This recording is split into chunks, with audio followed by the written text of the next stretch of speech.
quizás a algunos de ustedes que están un poco más avanzados en el tema inversiones les resulte muy conocido lo que vamos a ver hoy y otros les va a resultar extremadamente práctico. Vamos a hablar de inversiones. Calculo que todo aquel que está haciendo o está iniciando o ya inició el proceso para ser un trader, le interesa claramente la palabra inversión, pero todavía no sabe o no asocia correctamente cómo se, digamos, o cómo influye la inversión con el trading o el trading con la inversión. Vamos a abordar, como les decía, conceptos más básicos, no tan complejos. Ustedes saben que a mí aparte gusta explicar de cero. Vamos a esperar 2 o 3 minutitos que se termine de conectar algunos chicos más y ya vamos directamente al contenido. Esta clase la vamos a grabar, la vamos a después a subir al canal de YouTube. No piden el enlace porque después nada, es un bardo el tema de que empiezan a pedir el enlace. En este caso, como no es una clase regular, sino que es una clase, una masterclass que decidimos hacer nosotros simplemente para brindarles un servicio a ustedes, se graba, pero va a nuestro canal de YouTube. Así que después la buscan ahí, la buscan por fecha y la ven súper tranquilos de vuelta. De hecho, les recomiendo a los que están empezando y los que ahí tienen intención de comenzar a invertir eventualmente, que anoten un montón de conceptos que van a ver acá, comiencen ya a armarse. Ahí Adriano les dejó el canal de YouTube para que se suscriban. Nada, el tema básicamente para poder invertir, ustedes tienen que entender que hay que tener, digamos, ciertas herramientas. Vamos a comenzar, si Adriano está de acuerdo, grabamos. Bueno, vamos entonces con todo. Les decía, para comenzar a invertir, ustedes seguramente piensan que solo hay que tener dinero. Y en realidad no es solamente tener dinero. Hay que entender un montón de conceptos básicos que tienen que ver con la inversión y que les va a servir para maximizar el proceso de inversión, minimizar de alguna manera el riesgo y rentabilizar ese dinero que ustedes empiezan a eh, colocar en instrumentos financieros en el mercado de capitales. Para ello, voy a poner mi pizarrón, voy a desconectar un poquito la cámara para que no se vea, si no se ve mucho la luz. Vamos a mi pizarrón y vamos a comenzar entonces directamente con conceptos básicos, como les decía, que tienen que ver con la inversión. Entonces, vamos con invertir. Les repito, chicos, esto queda grabado, lo subimos al canal de YouTube. Y otra cosa, para participar del sorteo de un curso de inversiones completo que vamos a estar haciendo al finalizar, pónganme ahí nombre y apellido completo, nada más. Nosotros nos encargamos con eso, suficiente para hacer el sorteo. Bueno, otra cosa, si tienen alguna duda, me la van dejando ahí en el chat, me van dejando la duda y a medida que voy, digamos, los voy leyendo, se las voy aclarando. ¿Correcto? La idea es que no se queden con dudas. Pueden preguntar absolutamente lo que quieran. Bueno, ¿qué es invertir entonces? Decimos que invertir es el proceso de poner dinero en algún activo con la expectativa de obtener un beneficio en el futuro. Básicamente es una forma de hacer crecer la riqueza con el tiempo. Entonces, cuando hablamos de inversión, acá ya podemos hablar de una cuestión fundamental, que es que tiene que haber un activo. Es decir, no puedo invertir en una deuda, claramente. No puedo invertir en un pasivo. Tengo que invertir en un activo. Ahora, ojo, porque este activo no necesariamente tiene que ser una acción, un bono, un CDR, un ETF. Puede ser cualquier activo y es considerado una inversión. Vamos a tomar un ejemplo. Si yo, por ejemplo, compro un auto, el auto lo puedo usar en forma particular o lo puedo de pronto utilizar para obtener una renta. Por ejemplo, lo puedo hacer taxi, compro una chapa de taxi y lo hago taxi y es una inversión. ¿Por qué? Porque es un instrumento de capital el auto, es un activo, es un instrumento de capital, produce una renta, por lo tanto, podemos decir que es una inversión. Otro ejemplo, yo me compro una casa, ando bien para dibujo, ¿eh? Me compro una casa. Si la uso para mí a la casa, no es una inversión. ¿Correcto? No es una inversión porque no me va a producir una renta. Ahora, si esta casa yo la alquilo o en su defecto la compro más barato y la vendo más caro, en este caso tengo una inversión. Y por último, hay muchos ejemplos que podemos citar con respecto a los activos, pero tenemos las inversiones financieras. Inversiones financieras, que son aquellas que se hacen en el mercado de capitales, en la bolsa, básicamente. Vamos a ver ahora algunos conceptos que son bastante, que están asociados, digamos, al universo de la inversión, básicamente. Mientras tanto, un segundo que los voy saludando. Hola Alejandro, hola Ángel, hola Caro, Cristian, Jimena, Rubén. Bueno, el resto ya los había saludado. Hola Pablo, no lo había saludado. Bueno, ahí creo que estoy al día con muchos alumnos y muchos, bueno, hay algunas personas que por ahí no las conozco, seguramente futuros inversores. Bueno, seguimos entonces. Vamos a ver algunos conceptos que están asociados a la inversión. Vamos a ver, y muy fácil y muy simple de entender. Número uno, el ahorro. A ver, ojo con esto, porque guardar plata o guardar dinero abajo del colchón no es una inversión. De hecho, es un costo de oportunidad. Ya lo vemos en un ratito. ¿Por qué no es una inversión? Y porque si yo, vamos a suponer que guardo pesos, claramente que hoy no concebiría que nadie guardara pesos, ¿no es cierto? Con la inflación que tenemos y, digamos, la pérdida de poder adquisitivo que estamos teniendo los argentinos en este contexto económico que estamos viviendo, tener pesos guardados que no generen nada puede ser, en cierta forma, podemos llamarlo ahorro, pero en realidad es un ahorro que ni siquiera ahorra. ¿Por qué? Y porque pierde valor. Entonces, tomemos que ahorramos en dólares. Compro, ya sea a través del mercado informal, compro dólar blue, o a través del mercado formal, que puedo comprar dólar MEP, que es prácticamente un trámite. Es más fácil, de hecho, comprar dólar MEP que comprar dólar blue. ¿Por qué? Primero porque valen prácticamente lo mismo. De hecho, está un poquito más barato el blue que el dólar MEP. Primero. Segundo, el dólar MEP yo lo puedo comprar desde mi casa, desde la seguridad de mi casa, frente a mi computadora o con mi teléfono celular. Ni siquiera hace falta una computadora para comprar dólares. Lo hago desde mi plataforma. Absolutamente toda la acción está asegurada, digamos, ya sea por en este caso, la entidad emisora, que puede ser una cuenta comitente, que es, digamos, lo más eh, recomendable, hacer la compra de dólar a través de una cuenta comitente.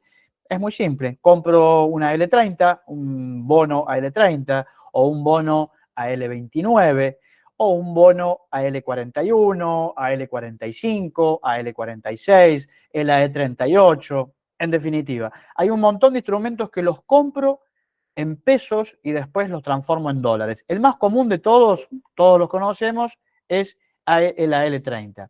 Bien, ahora, si yo compro AL30 en pesos y vendo en dólares y después retiro estos dólares, los mando al banco y desde el banco voy al cajero y le digo, hola, vengo a retirar mis dólares y me llevo físicamente los billetes. Es un error, excepto que lo necesiten, por ejemplo, en el caso de que tuvieran que pagar deudas en el exterior, un ejemplo. Si no lo necesito para algo práctico realmente, no tiene sentido tener los dólares guardados, es decir, hacer una especie de ahorro. ¿Por qué? Hoy se dio el dato de inflación de Estados Unidos. Tenían el esperado, era 0,3 y en realidad dio 0,4. Bueno, los mercados se derrumbaron. Por este 0,1, los mercados se derrumbaron. La inflación estimada anual en Estados Unidos está en 3,5% anual. O sea, divida en 3,5 dividido 12,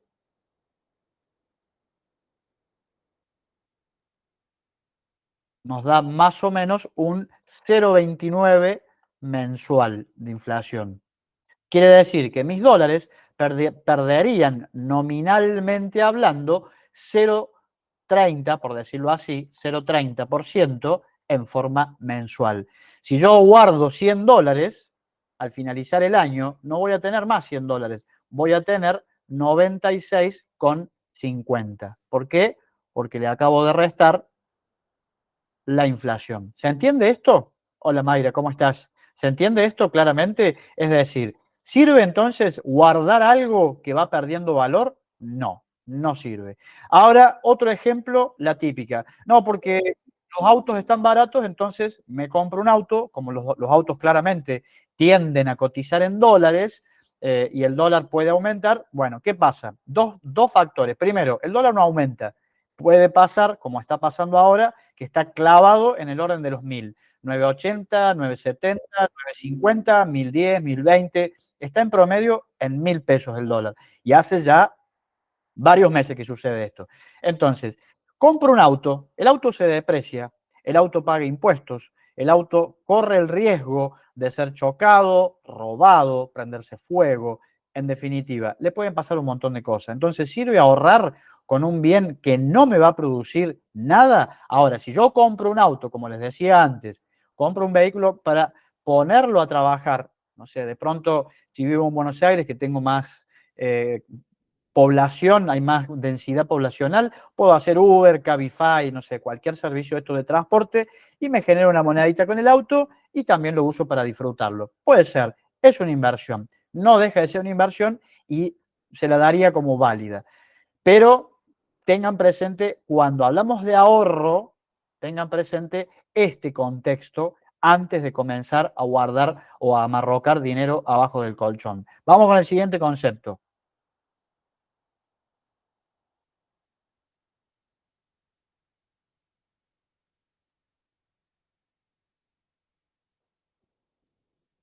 El horizonte temporal. ¿Qué es el horizonte temporal? Dijimos, lo borré sin querer. Uno, ahorro. Dos, el horizonte temporal. Y esto es fundamental al momento de empezar a invertir. Porque nosotros cuando tenemos que empezar a invertir tenemos que hacernos preguntas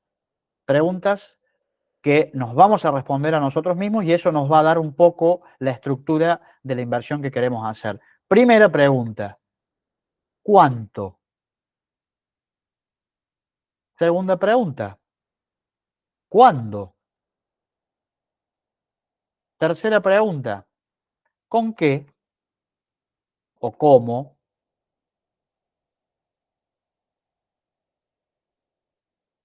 Cuarta pregunta, ¿cuánto estoy dispuesto a perder?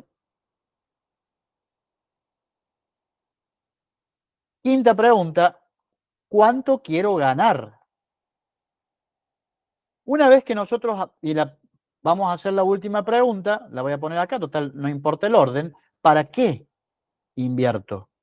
Esto es fundamental. Uno no, la respuesta al para qué invierto no es para ganar plata, porque está mal, digamos, enfocado, no es un objetivo que sea smart, o sea, que sea inteligente. Si yo digo que quiero invertir para ganar plata, en realidad, a ver, ¿quién no quiere ganar plata? Todos los seres humanos del planeta, lamentablemente, digo lamentablemente porque somos esclavos del dinero, de una forma o de otra, siempre estamos condicionados por el dinero.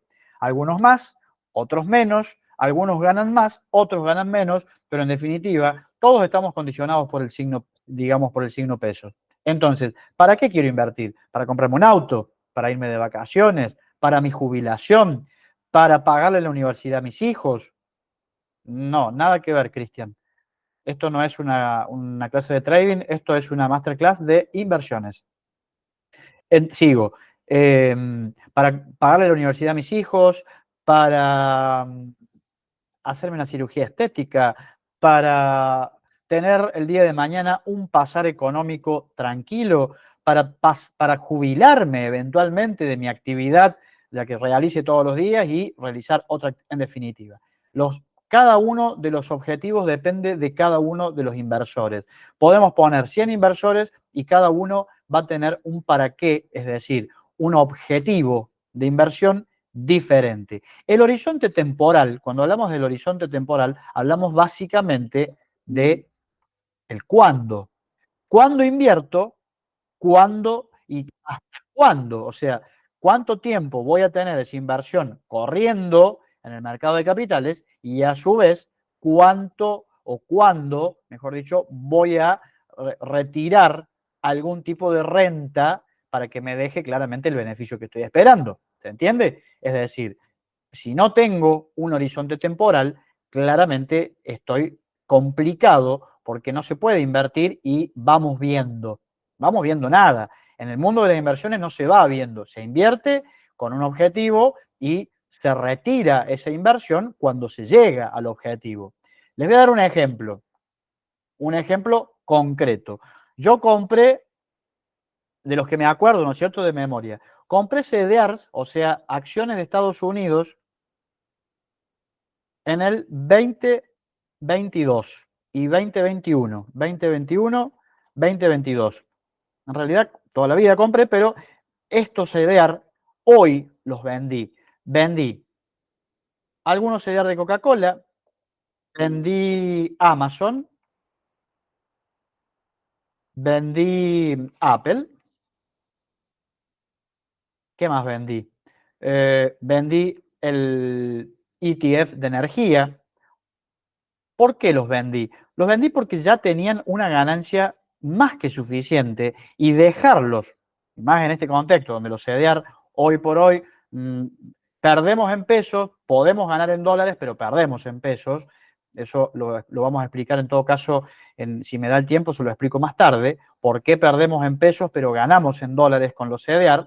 Bueno, pero es momento de vender y quedarme adentro de esta inversión con rentabilidades arriba del 400% en promedio, no tiene sentido. ¿Por qué?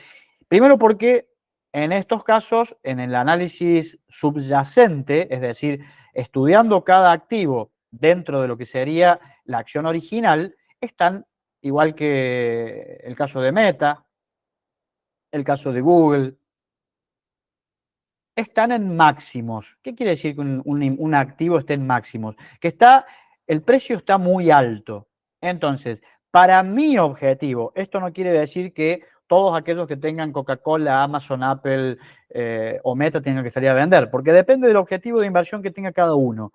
¿Se entiende? Entonces, yo en mi caso, a ver, prefiero rentabilizar este capital e invertirlo en algo que me genere una rentabilidad nueva y no dejarlo durmiendo, porque sería como dejarlo durmiendo, siendo que en el gráfico estamos hablando que están acá y claramente van a empezar a corregir. Para aquel que lo tenga a largo plazo y no tenga un movimiento de cartera dinámica, es decir, que todos los días va a estar revisando qué pasa, no pasa nada. De hecho, estos activos, chicos, se comieron todas las correcciones de los últimos 3, 4 años. ¿Se entiende? Y no lo vendí. ¿Por qué? Porque mi objetivo no era justamente buscar una rentabilidad en el mediano corto plazo, eran de largo plazo. Bueno, el largo plazo ya se les cumplió para mi objetivo. ¿Por qué? Porque considero que con este capital que yo, digamos, rescato de estos instrumentos, puedo invertirlo en algo que me genere más rentabilidad en el corto plazo. Vuelvo a repetir, eso depende del objetivo de inversión y el horizonte temporal que tenga cada uno. No es el mismo el horizonte temporal de todos los inversores. ¿Se va entendiendo hasta acá? No quiero meterme en cosas complejas porque la idea de esta clase es que sea lo más simple posible para que ustedes lo entiendan. ¿Venimos bien hasta acá?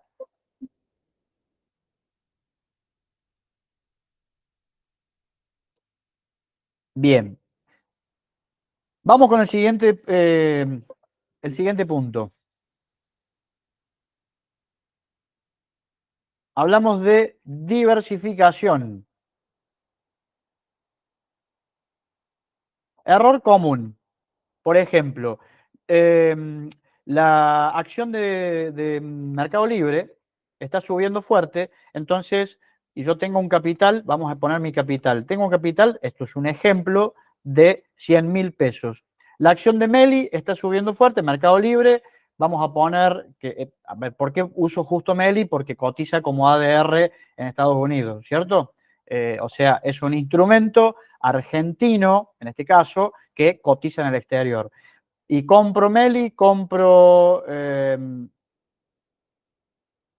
Ternium y compro YPF.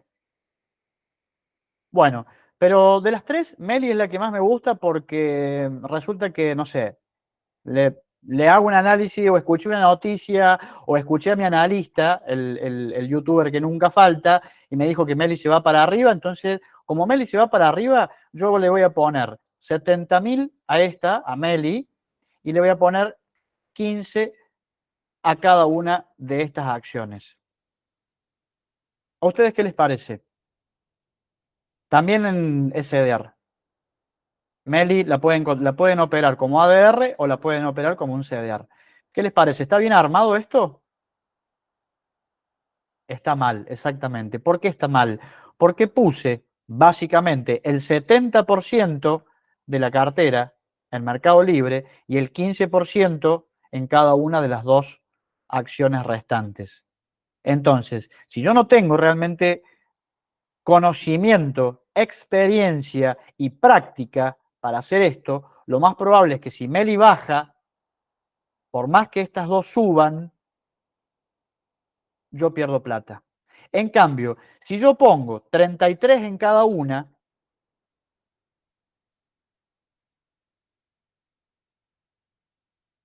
tengo muchísimas menos posibilidades de que las tres, sí, sí, claramente que si tengo 100 de capital no voy a comprar tres acciones. Es un ejemplo, Ángel, ¿no es cierto? Pero no voy a comprar, no, perdón, no, en este caso no sería, digamos, tan factible que los tres instrumentos caigan repetidamente. Pueden caer un día. De hecho, hoy cayeron todos los instrumentos. El panel, excepto casos muy particulares en algunos bonos eh, y algunas acciones que durante gran parte de la jornada se mantuvieron arriba, como las financieras, que después, bueno, terminaron también hundidas con el resto. No fue tanto la caída en el caso de las financieras, pero que terminaron cayendo. Bueno, hoy es un día atípico, no pasa esto que todos los días cae. Claramente ustedes piensen que cuando el mercado norteamericano cae, es decir, está en baja, el mercado argentino no es una isla, depende en un 1.000.000% de lo que pasa en Estados Unidos. Primero, porque las acciones de las empresas líderes en Argentina, la mayoría de ellas, para no decir todas, cotizan en Wall Street. Número uno. Número dos, cuando baja, por ejemplo, cuando hay movimientos económicos en la macroeconomía en Estados Unidos, por ejemplo, aumento de tasas o disminución de tasas, estas empresas como YPF o Ternium, Mercado Libre no tanto, pero tienen injerencia en Estados Unidos porque o exportan o importan. Entonces, claramente que les afecta. Entonces, fíjense cómo lo contextual también tiene mucho que ver. Entonces, como dice el dicho, no poner todos los huevos en la misma en la misma canasta. ¿Por qué? Porque básicamente si se me cae la canasta, me quedo absolutamente sin nada. Vamos a ver ahora riesgo y rentabilidad. Dos factores que van de la mano, riesgo versus rentabilidad. Y esto yo lo voy a asociar a el horizonte temporal. ¿Por qué? A ver, ustedes piensen que una inversión, voy a poner un ejemplo, compro el CDR de Vista. Lo compro hoy, 10 de abril del 2024. Un CDR en general no es un instrumento de corto plazo, es un instrumento de mediano o largo plazo. ¿Qué tengo que hacer con este instrumento? Lo tengo que dejar un determinado cantidad de tiempo, no menos de 12 meses para recién ahí analizar si dio pérdida o ganancia. Vista es una empresa de primer nivel, es una empresa que presentó balances hace muy poquito y le ha ido muy bien. Es una empresa que dentro de su competencia claramente que destaca. El ratio por acción es alto, tiene una EBITDA bastante importante. ¿Qué más les puedo decir? El cash flow de esta empresa es impresionante. Podemos decir que Vista es un buen instrumento. Bueno, ahora, el ejemplo que yo siempre le pongo, es exactamente este. Si yo tengo un arbolito, este es mi arbolito, que vamos a poner que sea un manzano. O sea, es un árbol que me va a dar manzanas. Cuando el árbol tiene 6 meses, está así. Yo ya lo voy mirando porque tengo hambre y quiero manzanas. Bueno, pero no puedo comer manzanas porque no hay. Cuando tiene 7 meses, ya resulta que empiezan a aparecer manzanitas en mi árbol. Ya tiene muchas hojas, qué sé yo, todo. Bueno, y tiene manzanitas. Entonces yo digo, bueno, me voy a comer la manzana. Y agarro y le saco todas las manzanas al árbol. Esas manzanas, ¿cómo están? Y seguramente están horribles. ¿Por qué? Porque no están maduras. No le dimos el tiempo, miren qué ejemplo tan pavo estoy usando. No le dimos el ejemplo, no le dimos el ejemplo, no le dimos el tiempo en este caso, al árbol para que me genere el fruto que estoy esperando y en ese caso tener el beneficio. Y en el caso de un instrumento financiero, pasa lo mismo. Y acá, en el medio de esto, entre esta fecha, entre este punto, digamos, el punto de inicio y el punto de final, por decirlo de alguna manera, que no necesariamente tiene que ser el final, van a pasar cosas. Por ejemplo, va a haber caídas en el mercado, puede bajar el tipo de cambio y en ese caso voy a ver que mi CDR empieza a caer de precio y ahí entra el factor emocional. Señores, si ustedes quieren invertir en la bolsa, tienen que aprender a tener nervios de acero. ¿Por qué? Porque básicamente, no tenemos nada garantizado. Digamos, la rentabilidad no está garantizada. Uno puede ser un excelente analista y asesor y tener, aparte, analizarlo de diferentes enfoques. Yo le hago análisis técnico y fundamental a los instrumentos, lo cual me da un enfoque bastante abarcativo, pero es imposible que yo pueda asegurar una inversión. ¿Por qué? Y porque pueden pasar cosas. Hay cuestiones políticas, hay cuestiones económicas, hay cuestiones sociales, hay cuestiones que no tienen nada que ver ni siquiera con nosotros. Por ejemplo, una pandemia o, en su defecto, una catástrofe, un tornado, un terremoto, una inundación, una sequía. Una sequía, señores, para nosotros los argentinos, nos afecta directamente el bolsillo, que haya sequía o que llueva mucho. ¿Por qué? Porque dependemos mucho del campo. El campo tiene que liquidar exportaciones. Cuando liquida las exportaciones, todo ese flujo de dinero que sale hacia el exterior nos permite, o sea, todo ese flujo de commodities que sale, nos permite un gigantesco ingreso de dólares. ¿Por qué? Porque estamos vendiendo en el exterior. Si esos dólares no entran, la economía cambia absolutamente todo el panorama. Cuando hablamos de riesgo, entonces, y rentabilidad, si nosotros acotamos la temporalidad, siempre tenemos que aceptar más riesgo. O sea, quiero rentabilidad en más corto plazo, seguramente puedo tener más riesgo. En cambio, si quiero la misma rentabilidad, pero acepto un horizonte temporal más largo, seguramente en el caso de esta inversión, el riesgo asociado baja significativamente. Entonces, ustedes si quieren ganar mucho, piensen que siempre que uno quiere ganar mucho, cuando aumenta la ganancia, aumenta el riesgo. ¿Está claro esto? Es un factor que son directamente proporcionales. Aumenta uno, aumenta el otro. Es muy difícil aumentar la ganancia y sin que este factor, el factor R, que es el riesgo, aumente o incluso se mantenga estable. Hay algunas, digamos, cositas que se pueden hacer. Para eso existen los derivados financieros, para tomar cobertura, por ejemplo, los futuros son una excelente herramienta. El problema es que no son para todos, porque son extremadamente peligrosos esos instrumentos, porque si uno le llega a errar en lo que está haciendo, puede producir una catástrofe en la cartera de inversión. Entonces, no son para inversores comunes, son o para inversores calificados o bien para los que somos agentes de bolsa, el operar derivados. Cuando hablamos de derivados, básicamente hablamos de futuros y opciones financieras. Hasta acá venimos. ¿Cómo venimos? Sigo.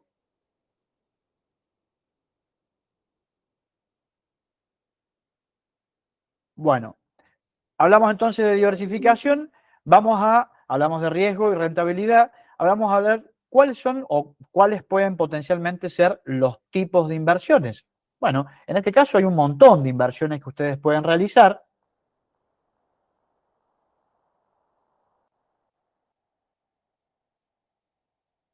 Y los tipos de inversiones, de alguna forma, el tipo de inversión que yo haga va a condicionar este factor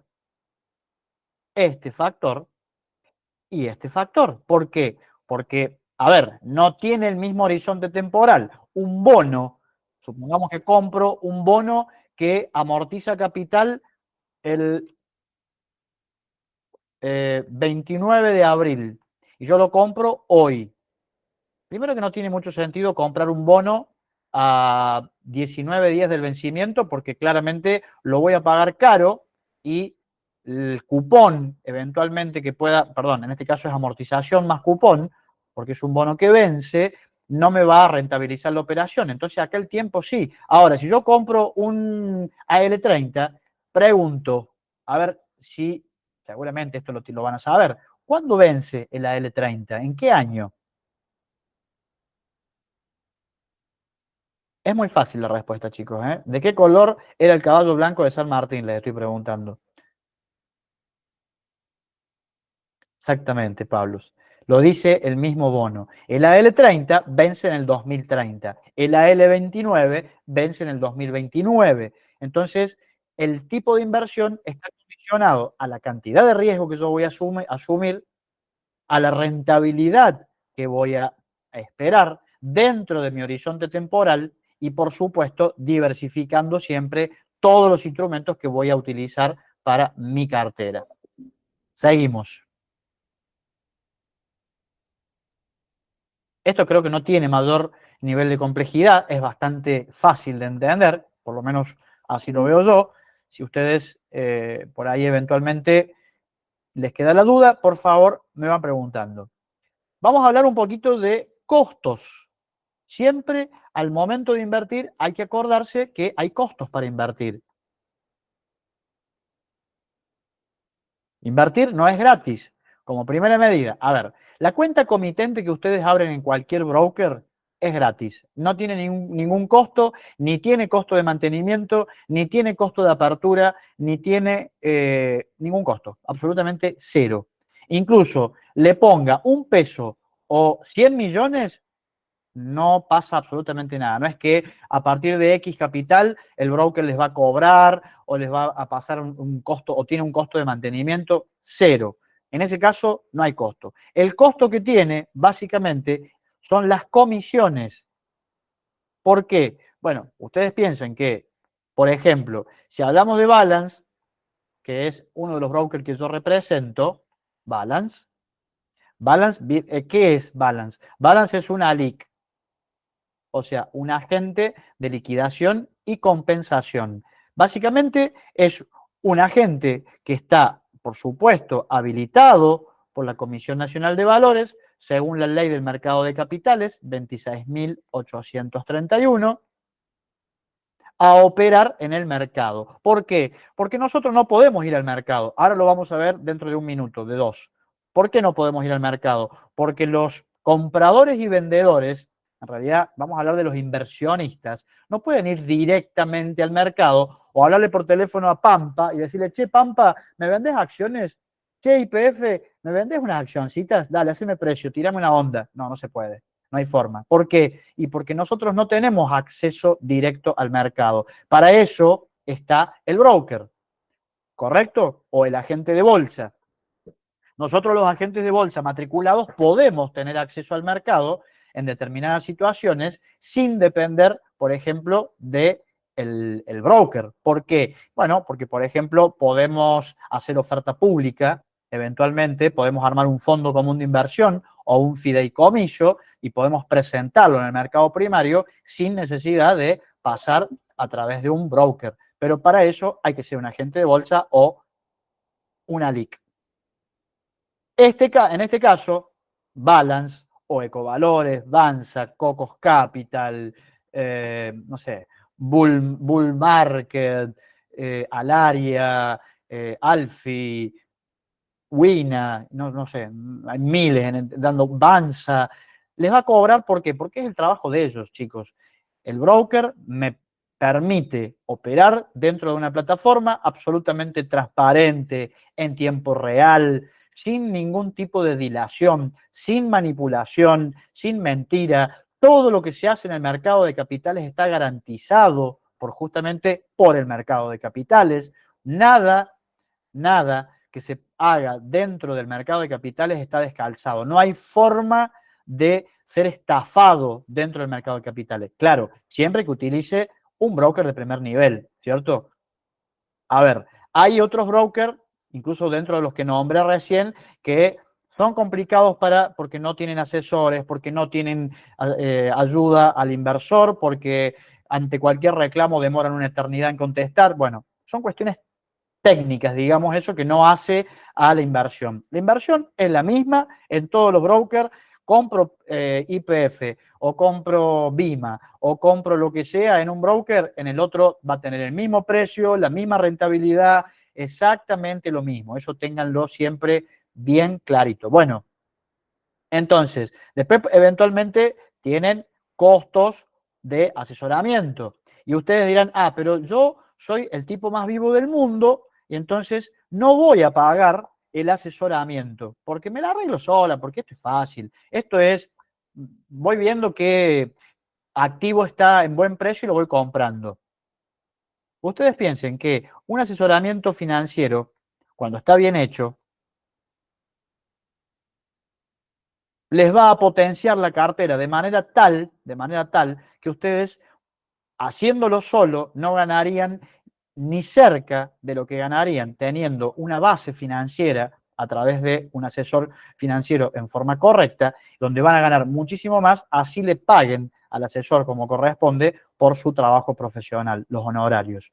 ¿Se entiende? Eso, por favor, ténganlo presente y no ratoneen al momento de invertir, decir, no, yo me la hago solo, porque después se mandan las macanas, para no decir otra cosa, y vienen los problemas. Vamos con el punto número 8. Reinversión. ¿Qué es la reinversión? Y la reinversión básicamente es el interés compuesto, chicos.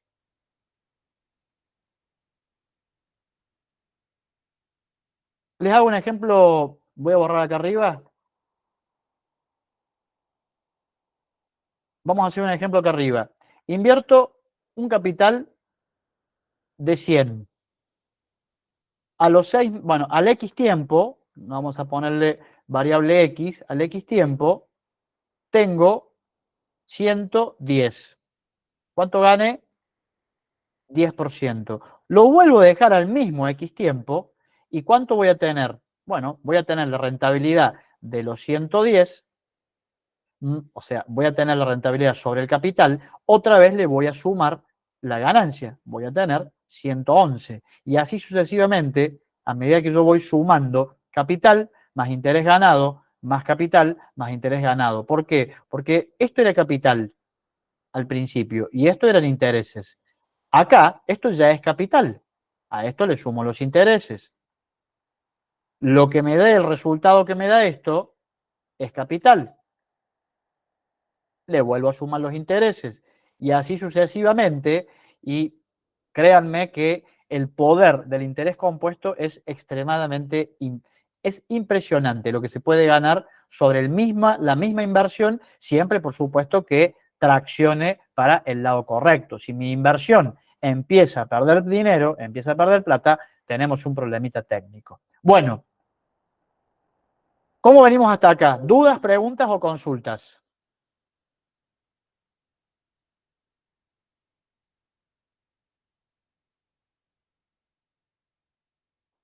Bueno, mientras ustedes piensan, yo me cebo un matecito.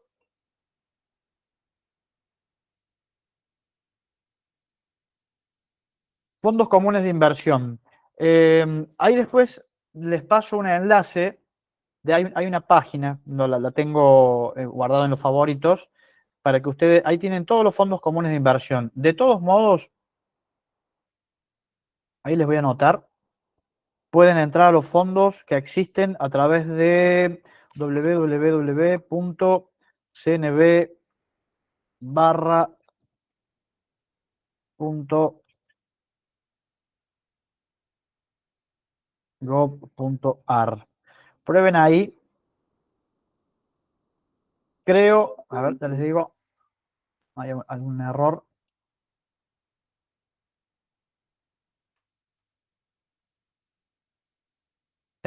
Bueno, ahí cometí un error, no es GOP con B corta, perdón, es GOP con B larga, soy un animal con patas.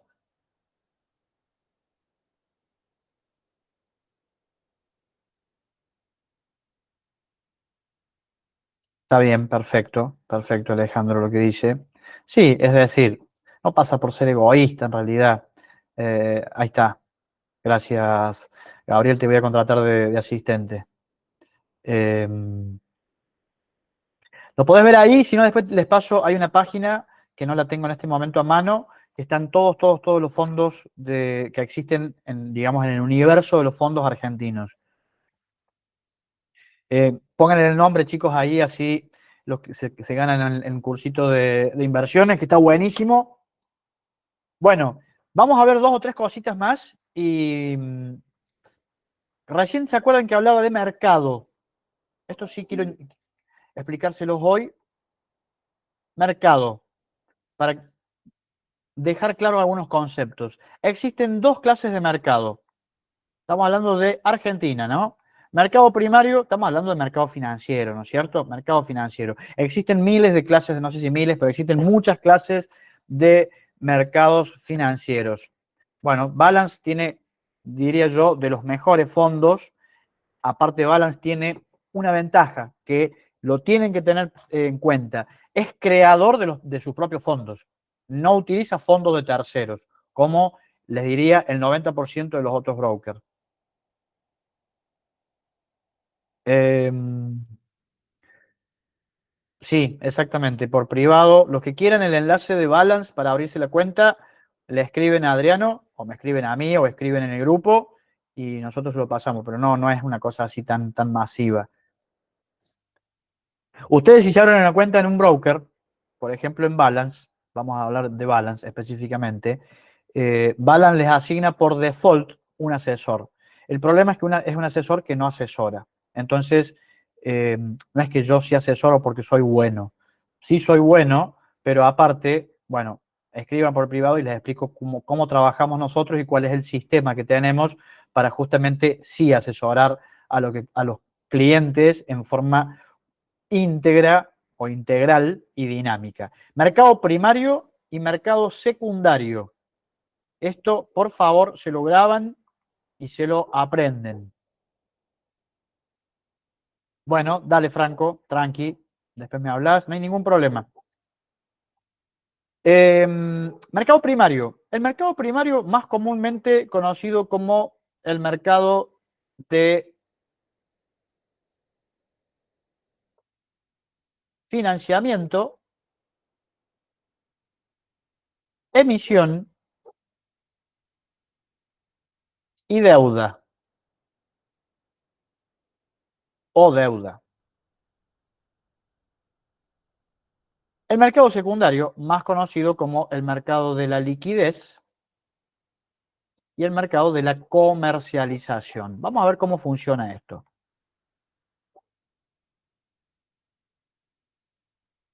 ¿Hasta ahí venimos? Bien. Supongamos que yo soy una empresa, soy Arcor, y quiero emitir un bono. Dale, Marisa, yo te llamé ayer, Marisa, pero no nos pudimos comunicar. Quiero emitir un bono. Bueno, como soy una empresa privada, se va a llamar corporativo o más comúnmente conocido como obligación negociable. Esto es un bono corporativo. ¿Por qué corporativo? Porque proviene de una empresa privada, pero es un bono. Es un instrumento de renta fija. Bien, ¿qué tengo que hacer? Yo soy Arcor y quiero emitir un bono. Primero, la primera pregunta, ¿para qué emito un bono? Bueno, ¿el bono para qué me sirve? A ver, ¿quién me puede decir para qué sirve que o por qué una empresa privada emite un bono? Y le damos el regalo. Vamos, anímense. ¿Qué les parece a ustedes? ¿Por qué una empresa privada emitiría un bono? Exactamente, para financiarse, tal cual. Es decir, la empresa, supongamos, quiere abrir una sucursal nueva en Mendoza, entonces, a ver, para no usar capital propio, es una empresa grande, es una empresa que exporta, es una empresa seria, es una empresa que cotiza en bolsa, es decir, no hay duda con respecto a la fortaleza de la empresa. Entonces, ¿qué tiene que hacer? Va al mercado primario, pero antes de ir al mercado primario tiene que pasar por amigos de la CNB.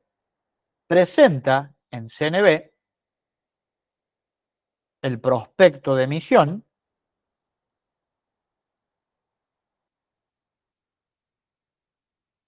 ¿Qué es el prospecto de emisión? El prospecto de emisión es el resumen donde detalla absolutamente todo lo que tiene que ver con el instrumento que quiere, digamos, comenzar a comercializar o a emitir. Por ejemplo, el precio, el vencimiento, la cantidad de nominales, la compra mínima, la rentabilidad, que obviamente en este caso, por más que sea un instrumento de renta fija, bueno, puede pagar algún tipo de rentabilidad, puede pagar algún tipo de cupón, pero al margen de eso, obviamente, las obligaciones negociables son instrumentos que también tienen la ventaja cuando el dólar era un problema, hoy no es un problema, pero puede volver a serlo en cualquier momento, cuando el dólar era un problema, era la obligación negociable me servía para dolarizarme también. Estaba comprando una obligación negociable, compro un instrumento nacional, compro un instrumento seguro. ¿Por qué seguro? Porque las ON se pagan o se pagan. Recordemos que el mercado está garantizado. Una vez que todo esto está en el prospecto de emisión, todo esto, una vez que CNB aprueba, en el caso de que lo apruebe, o puede hacer alguna objeción, en cuyo caso tendrá que hacer lo que se denomina la empresa una adenda. La adenda es un documento que respalda el prospecto de emisión, básicamente. Conceptos medios por ahí aburridos, yo los entiendo, pero chicos, si quieren invertir, no pueden no saber lo que es un prospecto de emisión de una obligación negociable, de un bono, de un CDR, o no pueden saber lo que es un reglamento de gestión de un fondo común de inversión o de un fideicomiso. ¿Por qué? Y porque son herramientas clave y aparte ustedes antes de invertir, por ejemplo, che, me quiero abrir un fondo. Bueno, lean el reglamento de gestión. ¿Qué dice el reglamento de gestión del fondo? No es que me voy por las ramas, ya vuelvo a la ON. Básicamente me va a decir todo lo que tiene que ver, lo que la sociedad gerenta hace con respecto a mi dinero cuando yo compro la cuota parte, que es la forma de invertir en un fondo común de inversión. Básicamente lo que me va a decir es cómo invierte el dinero, en este caso el fondo, para generar la rentabilidad que yo espero como inversor obtener. Bueno, voy a comprar bonos del Tesoro de Estados Unidos, voy a comprar acciones argentinas, voy a comprar pases y letras, voy a comprar, no sé, Bob Real, voy a comprar en definitiva todo lo que está compuesto el fondo lo dice el reglamento de gestión. Lo dice y es obligatorio. No es que, este no lo dice. No, no. Si no lo dijera, no. O sea, si no lo dice, no es aprobado por la CNB. Bien, entonces, una vez que la CNB aprueba y le da el OK, le dice bien, está perfecto, ahí recién va al mercado primario. Ahora vamos al mercado primario. Estamos en el mercado primario. Lo primero que obviamente, el precio del instrumento también se concerta por anticipación. Todo eso que estamos hablando, tiene que ser absolutamente confidencial. Si, por ejemplo, un empleado de CNB ventilara, no los ventila, los vende, vendiera esta información, es información clave, porque si el inversor sabe que va a salir un bono que va a cotizar 100 pesos de valor nominal automáticamente cuando salga, generalmente cuando se emite empiezan a perder un poquito de valor, 98, 97, 96, va a depender de la demanda que haga, pero si yo tengo información en mi poder que nadie tiene, utilizo esa información a mi favor y reviento el mercado. Eso está absolutamente prohibido y ese empleado de CNB llega a hacer eso, nada, va a terminar vendiendo rodecias en el semáforo seguramente. ¿Correcto? Bien, entonces, una vez que el instrumento ya está listo para el mercado primario, lo que se realiza es lo que se llama una oferta pública. ¿Qué es la oferta pública? Bueno, la oferta pública es buscar los diferentes compradores, o sea, inversores, a los cuales mi obligación negociable de Arcor les resulte atractiva. ¿En función de qué? De cumplir toda esta normativa, y por eso decimos que es el mercado de financiamiento, emisión y deuda. Vamos al ejemplo de Argentina, de un Estado soberano. Vamos a un bono soberano. Por ejemplo, tomemos como ejemplo, a ver, el TB24, que ya desapareció, que amortizó capital y se pagó. Bueno, no importa el nombre, no los quiero confundir. Voy a emitir un bono que se va a llamar X328. X328, hay uno que se llama muy, muy parecido. ¿Para qué? Bueno, por ejemplo, soy el Estado, no quiero emitir, de hecho este gobierno no emite dinero, o sea, no hay emisión monetaria, esa es una de las causas por las cuales el dólar básicamente baja de precio, porque tenemos la misma cantidad de pesos en el circuito financiero, pero al no haber, o mejor dicho, al haber cada vez menos pesos, porque los precios son más caros, es decir, si yo tengo este mercado con esta cantidad de productos y esta cantidad de dinero, y resulta que esta cantidad de productos aumenta de valor, esta cantidad de dinero va a alcanzar cada vez menos. ¿Se entiende? Sí, pueden tener varias ON, Analía, varias ON. Por ejemplo, IRSA tiene 3 o 4, 5, YPF debe tener como 10, Geneia tiene 4 o 5, varias. Pueden tener varias en función de diferentes proyectos también, ¿no? Siempre tiene que haber una cuestión lógica. No es que, che, vamos a emitir una ON para comernos un asado a fin de año, no. Tiene que haber un proyecto firme y que tenga, obviamente, una lógica detrás. Bueno, no me quiero ir por las ramas. ¿Se entendió esto? Vamos al Estado Nacional, emite un bono para financiarse. Bueno, es exactamente lo mismo. Emite el bono, el bono va a CNB. CNB es una entidad autárquica, es decir, ustedes saben que el Poder Ejecutivo es una entidad autárquica. ¿Qué quiere decir que es una entidad autárquica? Y que el Poder Judicial no le puede dar órdenes al Poder Ejecutivo y el Poder Ejecutivo no le puede dar órdenes al Poder Judicial. El Poder Legislativo, exactamente lo mismo. Por eso está dividido por poderes el sistema de república que tenemos en Argentina. Eso lo vieron en séptimo grado en educación cívica, chicos. Así que, nada, lo tienen que saber.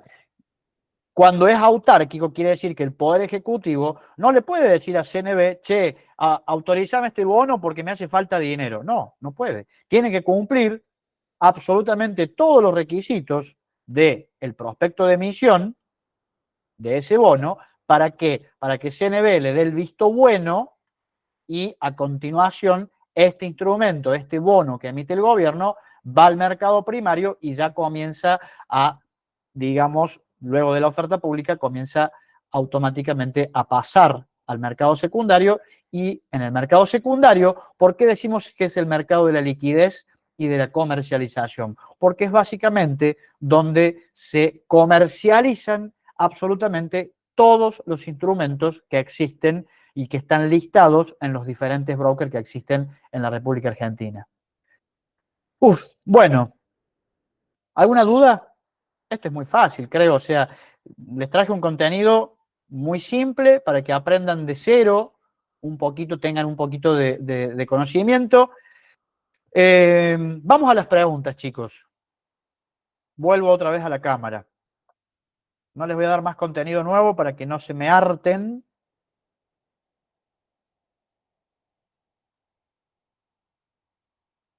Ahora sí, ¿quieren preguntar?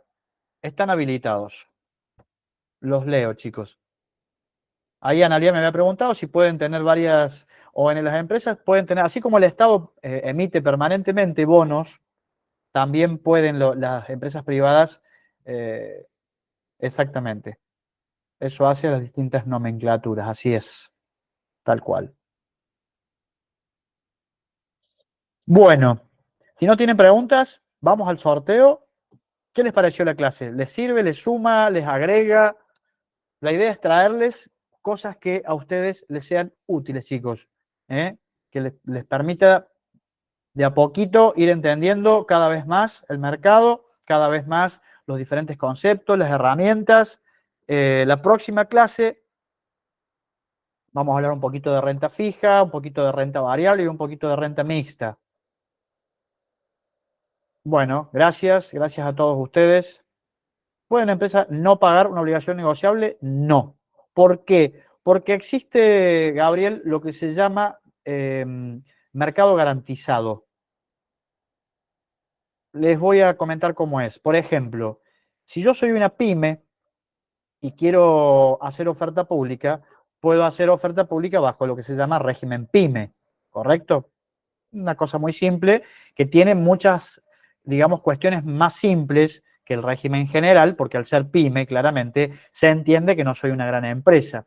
Pero resulta que no tengo garantías suficientes para hacer una emisión de un activo financiero. En ese caso, lo que puedo hacer es buscar una SGR, que es SGR, Sociedad de Garantía Recíproca, que es una empresa que lo que hace es darme garantías.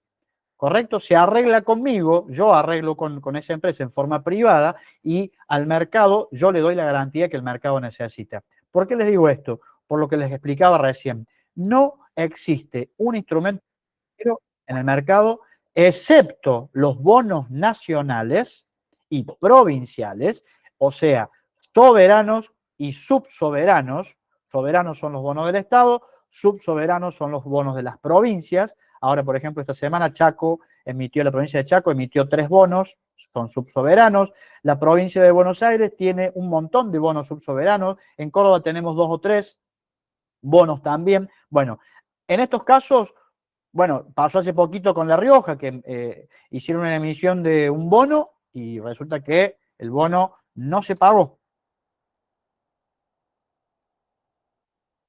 No se pagó. Entonces, es el único caso que no hay forma de cobrar porque es el Estado. Entonces, en ese caso puede pasar. Siempre hay que tener cuidado con los bonos que, como se dice, que defaultee. ¿Qué es que defaultee? Y que no lo pague.